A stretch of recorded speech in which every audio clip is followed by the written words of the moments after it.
Hey guys! Mabuhay! Kamusta kayo? And I'm on the last stretch of my home quarantine.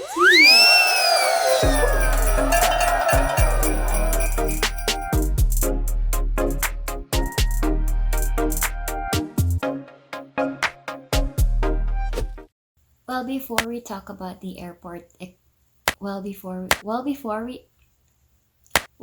we talk about the airport requirements and how I got here, the process and all of that, gusto ko sanang lumabas. Kaso malamig. Tapos nagsisnow na. If you can still remember, I got here, it was still fall. Fall pa din naman. Pero, maputi na yung mga puno eh. I was expecting colorful trees, ganyan, autumn. I'm at the patio, and it's snowing. Sabi ni Google, hindi magsa-snow today. Akala ko, madali lang kasi I'm used to doing Instagram stories. And I thought, gusto niyo ba na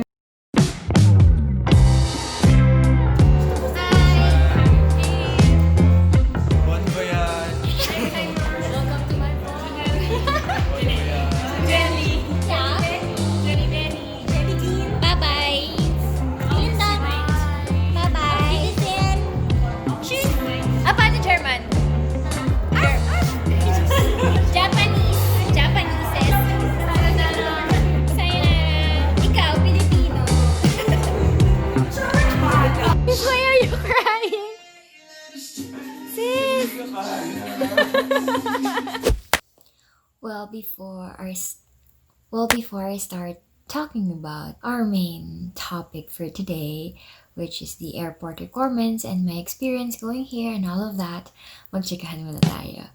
When I got here, I started vlogging and I thought that it's gonna be easy because I'm used to doing simple Instagram stories.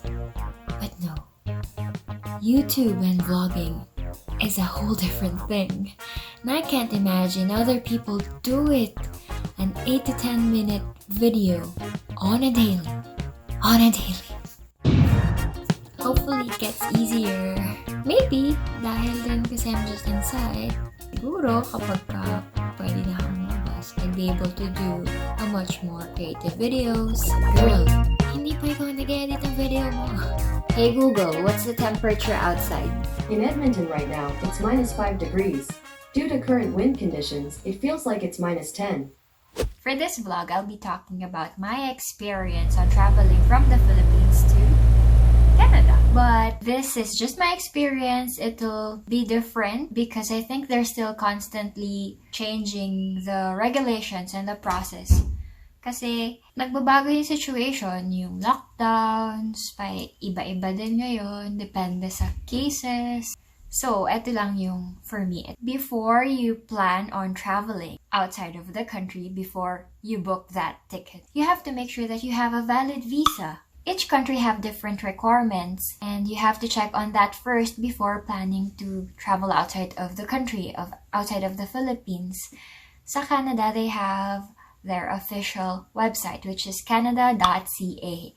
You have to check on that first. All of their information is there. Their news, their updates, and their guidelines, everything. I love their website.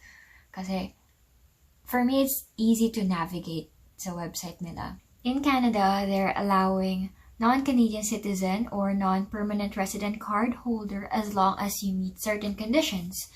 If naka-TRV ka or the temporary resident visa, if meron kang ganon, they will allow you to enter their country if you're going to be in their country for family reunification, which means kikitain mo yung immediate family mo. They're also accepting non-immediate family, extended family, or if you're a friend, pero it has another set of requirements. Baka iniisip niyo, immediate family, magkakaiba tayo ng definition ng immediate family eh. Parang kung feeling mo, kadugo mo siya, baka isipin mo, pwede na. Hindi, they have a description kung ano ba yung immediate family. They are the spouse, dependent child, parent or grandparent, Tapos, pwede din yung guardian or tutor. Now you know that you have a valid visa. Next thing you have to do is to make a checklist.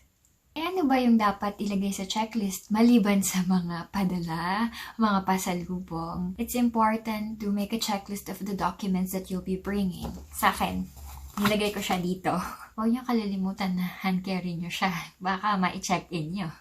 On my case, they asked me to have a negative RT-PCR swab test result. Well, if you're just curious about the swab test ko, I paid 4,500 pesos for it. The results came out 1.5 days before my flight. Pero I took the test 3 or 4 days before my flight. Another requirement that you have to bring is your proof of relationship. Kasi nga, immediate family nga lang yung inaalaw eh. Well, pwede din extended family. Pero you have to bring your proof of relationship sa taong pupuntahan niyo sa Canada. It could be a birth certificate, a marriage certificate, or other proof of your relationship for that person that you're going to be with in Canada. You should also bring with you a copy of their proof of status in Canada. It could be their passport if they're Canadian citizen or their permanent resident card. Just a copy of it. Another requirement is a medical and travel insurance. There are lots of bank in the Philippines that offers insurances. On my case, I brought both my insurance in the Philippines and here in Canada, just to be sure. I think that's all the requirements you need, but you should always make sure by double checking on the updates regularly before leaving para wala kang ma-miss out kasi nga laging nagbabago din yung requirements. And dalawa yung check mo, requirements sa Philippines and requirements sa country na pupuntahan mo. So okay na, meron ka ng list ng mga dadalhin mo. Next thing you have to do is to gather all your documents. Tapos i-double check mo dun sa list mo.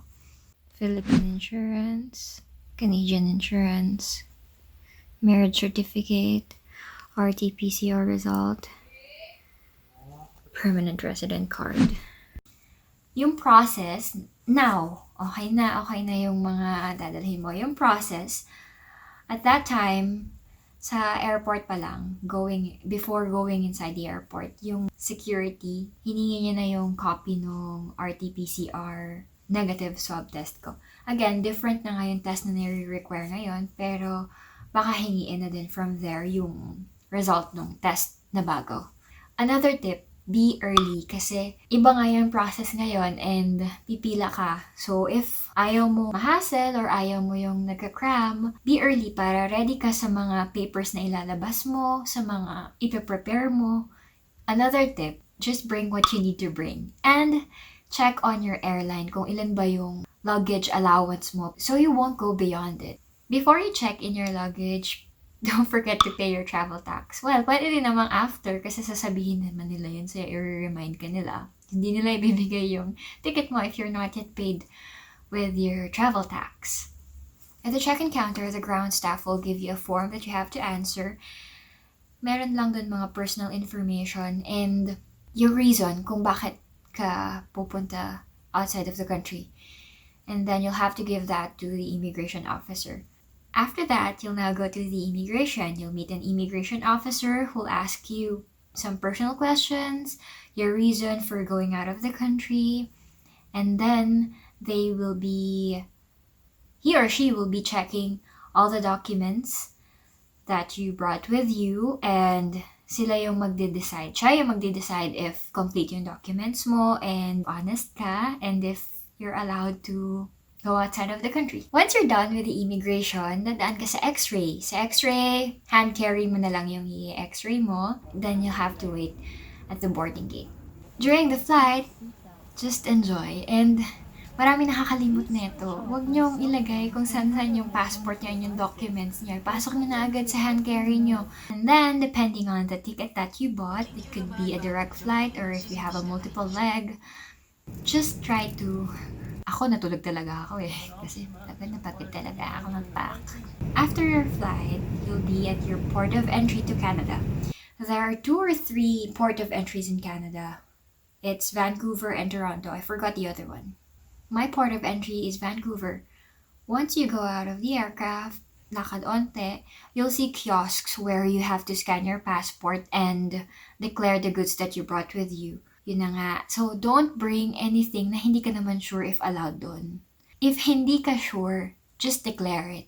Mas okay na yung na-declare mo kasi hindi ka sigurado kasi nakita nila tas hindi mo din-declare, hindi pala pwedeng dalhin yun. After scanning your passport, may pre-print out yung kiosk. Kunin mo yon, and then you'll have to present that to the immigration officer along with your passport. After the kiosk, you'll proceed to the immigration and you'll meet another immigration officer who will ask a few questions and would check on your documents. And this is where the immigration officer would remind you about their protocols about the pandemic and would remind and emphasize about the 14-day mandatory home quarantine. I have a video about that, and if you haven't watched that, I'll put a link somewhere here where you could watch that para may guide din kayo about your home quarantine.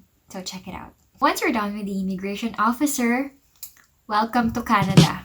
Girl, nasa Canada ka na. Sure na yan. If that's your final leg, go get your luggage sa carousel. Don't forget your luggage.